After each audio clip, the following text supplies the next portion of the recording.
19 साल की उम्र में इनका पूरा परिवार उजड़ जाता। पहले मेरी मम्मी का डेथ हो गया, उसके बाद मेरे पापा जी का 1 साल बाद डेथ हो गया, फिर 1 साल बाद मेरे भाई का भी डेथ हो गया। खुद मैं ही डर गई थी कि अगले साल मेरा भी नंबर है, मैं भी जाऊँ। मुझे बिल्कुल भी नहीं पता था कि मैं जिंदा भी बचूंगी। मतलब मुझे लगता था कि जैसे 3 साल में तीनों खत्म, चौथे साल मेरा भी नंबर आएगा और मैं भी खत्म हो जाऊंगी। पूरा परिवार जब उजड़ गया तो शुभम जो आपके पति है इनका पूरा साथ मिला। बड़े पापा का मेरा यही था कि तुम्हें शादी नहीं करना, देखते तुमसे कौन शादी करता है। ऐसे आपके बड़े पापा बोल रहे और उस टाइम पे ये कॉल पे थे, इन्होंने सुन लिया। अब ये कह रहे हैं कि अब हम शादी करेंगे और 10 दिन के अंदर करेंगे, देखते हैं कौन रोकता है।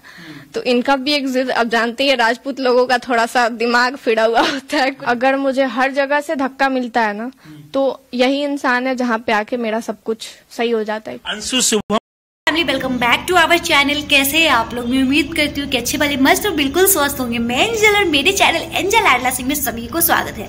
दोस्तों, आज की इस वीडियो में मैं बात करूंगी एक ऐसे लड़की के बारे में जिसकी कहानी सुनकर आपके भी रोंगटे खड़े हो जाएंगे। जी हाँ दोस्तों, ये वीडियो में पूरे एंड तक बने रहे, बिल्कुल स्किप ना करें। दोस्तों, एक ऐसी लड़की की कहानी मैं बताऊंगी इस वीडियो में जो कि महज 19 साल की एज में 3 साल के अंदर अपने पूरे परिवार तक को खो दिया। उनके पास खोने के लिए कुछ भी ना बचा, ना धन दौलत, ना परिवार, ना रिश्ते, कुछ भी ना बचा। और उनको फैमिली वाले से भी कोई उम्मीद नहीं था। जो बच्चा चाचा चाची रिश्तेदार रिलेटिव होते ना, पड़ोस आस पड़ोस के लोग, वो भी एक वक्त आया जो उनको धुतकार के घर से बाहर निकाल दी। दोस्तों, इस वीडियो में मैं बात करने वाली हूँ अंशु के बारे में। अंशु शुभम ऑफिशियल करके जो यूट्यूब पर भी सोशल मीडिया पर एक चैनल है जो कि पूरी दुनिया में चर्चित कपल है। पूरी दुनिया जानते हैं आज की डेट पे एक बहुत ही बड़ी यूट्यूबर है, सोशल मीडिया एक्सप्लोंसर है, जिनका वीडियो जो है लाख से कम तो व्यूज आता ही नहीं, लाखों और मिलियनों में व्यूज जाता है। उनके सब्सक्राइबर अभी अंशु शुभम ऑफिशियल पर 2 लाख एबव सब्सक्राइबर है। मात्र 5 से 6 महीने में इतने सब्सक्राइबर गेन किए, जो कि अपने में ही बड़ा मुकाम हासिल करना होता है। अपने आप में एक बड़ा पैमाने पे सब्सक्राइबर है। दोस्तों, ये कहानी तब से स्टार्ट हुई उनकी जिंदगी में जब उनके पापा ने लोन लिया था स्कूल खोलने के लिए। 2014 में उन्होंने एक लोन अप्रूवल करवाया। लोन लेकर स्कूल तो खोल दिए, लेकिन कहते हैं ना कि अगर हम कोई बिजनेस करते हैं तो जरूरी नहीं है कि प्रॉफिट ही होगा। लॉस और प्रॉफिट का तो धंधा ही होता है। जहाँ पर आने का होता है वहाँ पे जाने का भी सोच लेना चाहिए किसी भी इंसान को कि हाँ, इतना प्रॉफिट होगा तो इतना लॉस भी हो सकता है। दोनों कंडीशन लेके चला। तो बिना सोचे समझे उन्होंने लोन ले लिया। लोन तो ले लिया, लेकिन बात यहाँ ये है कि स्कूल चला नहीं, लॉस लग गया स्कूल में। स्कूल तो अच्छा से नहीं चला। और उस स्कूल में उनके माता पिता और वो और उनके भाई चारों मिलकर स्कूल में काम करते थे। उनका लॉस लगने की वजह से उनका जो लोन जो है किसी कारण बस पैसा नहीं दिया पाया। इसकी वजह से उनके घर में हमेशा नोटिस आते रहा, कुल्खी जब्ती का नोटिस आते रहा।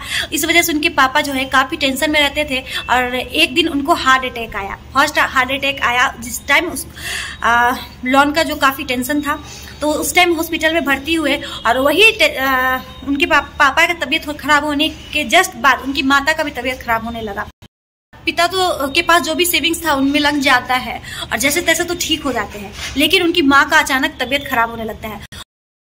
उनकी माता जो है अचानक से 2019 में की बात है, जिस टाइम कोरोना रहता है, लॉकडाउन पूरी दुनिया में लगा हुआ था और सब लोग बिल्कुल ठीक ठाक थे। उनकी माँ को कुछ भी नहीं हुआ था, लेकिन एक दिन उल्टी दस्ती की वजह से वो लोग जो है हॉस्पिटल में भर्ती करवाते हैं। हॉस्पिटल में भर्ती करवाने के बाद उनको पता चलता है इनको ब्रेन ट्यूमर है, जो कि ये बात सुनकर पूरे परिवार का तो पैरों तले जमीन खिसक जाता है। उनके पिता जो है सारे सेविंग्स जो भी बचे हुए पैसे थे इधर उधर से लेके और भी कर्जा करके उनकी माँ का इलाज करवाते हैं। लेकिन उनकी माँ जो है 1 महीना तक भी नहीं रही। उनके बाद उनकी माँ चल बसी। माँ के जाने के बाद उनके पिता भी 2020 में उनके पिता को भी हार्ट अटैक आता है। हार्ट अटैक से उनकी मौत हो जाती है। उसके बाद 2021 का बात है जब उनका भाई बनारस जाता है काशी विश्वनाथ घूमने, और उसी टाइम पहले गंगा स्नान करता है। गंगा स्नान के दौरान ही उनके भाई का भी देहांत हो जाता है। माता पिता के जाने के बाद अंशु का जो एक सहारा था उनका भाई ही था, क्योंकि कोई भी रिश्तेदार चाचा चाची मामी फुआ कोई भी कितना दिन किसी को देख सकता है, वो भी एक दिन उनके लिए पहाड़ और बोझ ही लगने लगता है। कोई भी अपना तो यहाँ अपना होता नहीं है, दूसरा तो दूसरा ही। उसके बाद जब उनके भाई चला गया दुनिया से, लेकिन उनके बाद उनको लगा कि उनकी दुनिया में अब कुछ है भी नहीं। उनको लगा कि अब वो भी नहीं बचेगी। वो एकदम खामोश सी रहने लगती, रोती और बिल्कुल किसी से कुछ नहीं बोलना और अपने आप को एक कमरे में बंद रखती। माता पिता के देहांत के बाद उनके भाई जो है अलग चले जाते हैं, क्योंकि अब स्कूल भी बंद हो चुका था, स्कूल भी नहीं चल रहा था और काफ़ी ज़्यादा उनके लोन भी थे उनके ऊपर। उसके बाद वो जो थे उनका भाई वो बाहर चला जाता है काम करने, तो वो कॉल सेंटर में काम करना स्टार्ट कर देते हैं और सोचते हैं कि अपनी बहन को कहाँ ही बाहर ले। कुछ दिनों तक अपने बड़ी मम्मी और बड़े पापा के पास अपनी बहन को छोड़ देते हैं और 6 महीना का अनाज वगैरह जो है सब चीज ला के रख देते हैं। लेकिन जैसे ही उनकी भाई का देहांत होता है तो कुछ दिन बाद, ज्यादा नहीं 2 से 3 महीने बाद ही सभी लोग ऐसे बोलने लगते हैं कि एक बोझ मेरे ऊपर रह गई है। उन लोगों को लगा कि शादी भी हमें ही करना पड़ेगा और इसका सारा चीज हम ही कर रहे हैं, जो कि उन्हीं का घर, उन्हीं का पैसा, उन्हीं का सारा मतलब जो भी था खाने पीने का सामान, उन्हीं को उल्टा ताना मारने लगी पूरे परिवार वाले। तो वो जो है अंशु ज्यादा दिन सुन नहीं पाई, सभी घर वालों का टॉर्चर ताना सुन के खुद उनको तो लगा कि मेरा पूरा दुनिया ऐसे भी उजड़ गया है, वो खुद को भी कुछ कर। और इससे भी मन नहीं भरा पट्टीदार का, चाचा चाची को, तो एक और इंजाम लगाने लगे कि जैसे स्टूडेंट लोग ही, उनके ही स्कूल के स्टूडेंट लोग अगर आप मतलब खिड़की से भी गुजरते हैं और अंशु दी कुछ बात भी कर लेती है अंशु, तो इंजाम लगाने लगे कि उसी से फंसी हुई है, उसी से उसका अफेयर, इसी मतलब गलत सलत उस पर इंजाम लगाने लगे।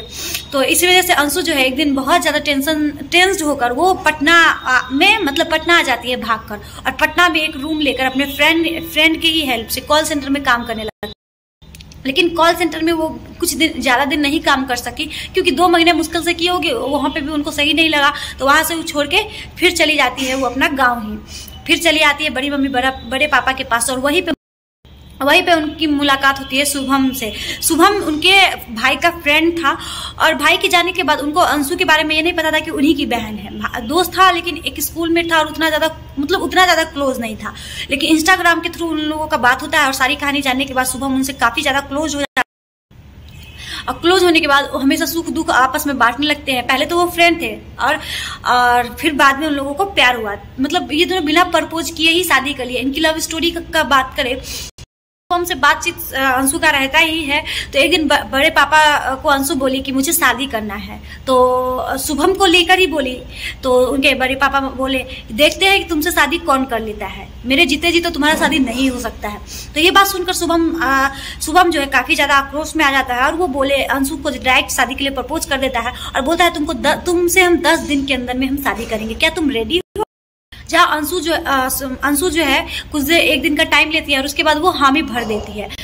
कुछ हद तक मनीषा सचिन जो है उनका हेल्प करते हैं, जो कि अपने भाई बहन और अपने परिवार वाले ना होते हुए भी जो है राज फैमिली उनका काफी हेल्प करता है शादी में। जो भी आप लोग देखे होंगे शादी का ब्लॉग, जिसमें सचिन की माँ जो है अंशु की कन्यादान करती है और जहाँ इन लोगों का रिश्ता फैमिली फ्रेंड की तरह है।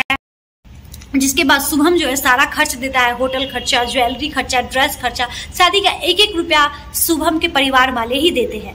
और उसके बाद जो भी और थोड़ा बहुत जो खर्च होता है, कपड़ा लता, ये सब जो है राज फैमिली देता है, गिफ्ट करता है अंशु को। राज फैमिली द्वारा अंशु का शादी होता है और शादी होने के बाद उसी ब्लॉग के थ्रू अंशु को सभी सोशल मीडिया पर काफी लोग पसंद करने लगते हैं। अंशु का वो चुलबुलाहट, अंदाज और बचकानी हरकत सभी सोशल मीडिया जो है ऑडिशन सभी उनको पसंद करने लगते हैं। उसके बाद उनको सभी लोग फोर्स करते हैं कि अपना एक चैनल क्रिएट कीजिए। और शादी के बाद उन्होंने अपने परिवार से ये बात बोलता है तो काफी शुभम और शुभम के परिवार वाले हेल्प करते हैं और उन्हीं के हेल्प से उन्होंने और सचिन भैया का मदद लेकर उन्होंने अपना एक चैनल क्रिएट करता है, जिसपे मात्र 1 महीने के अंदर ही उनका 1 लाख सब्सक्राइबर कंप्लीट हो जाता है। अब बात रही अब लोन की, उनके पिता का लिया हुआ लोन भी अंशु अब चुका रही है धीरे धीरे। अंशु चाहे कुछ भी करे, चाहे जैसे भी रहे, उनके परिवार वाले फुल सपोर्ट करते हैं और अंशु को आप आज की डेट में सभी लोग जानते भी है और पहचानते भी है। आप लोगों को कैसी लगी इनकी स्टोरी जानकर आप लोग कमेंट सेक्शन में जरूर बताइएगा और मैं यही बोलूंगी भगवान से कि ऐसा दुख किसी को ना दे। तो चलिए मैं वीडियो को एंड करती हूँ, फिर मिलती हूँ किसी नेक्स्ट इंटरेस्टिंग वीडियो के साथ। सुबह bye, tata, love you all friends.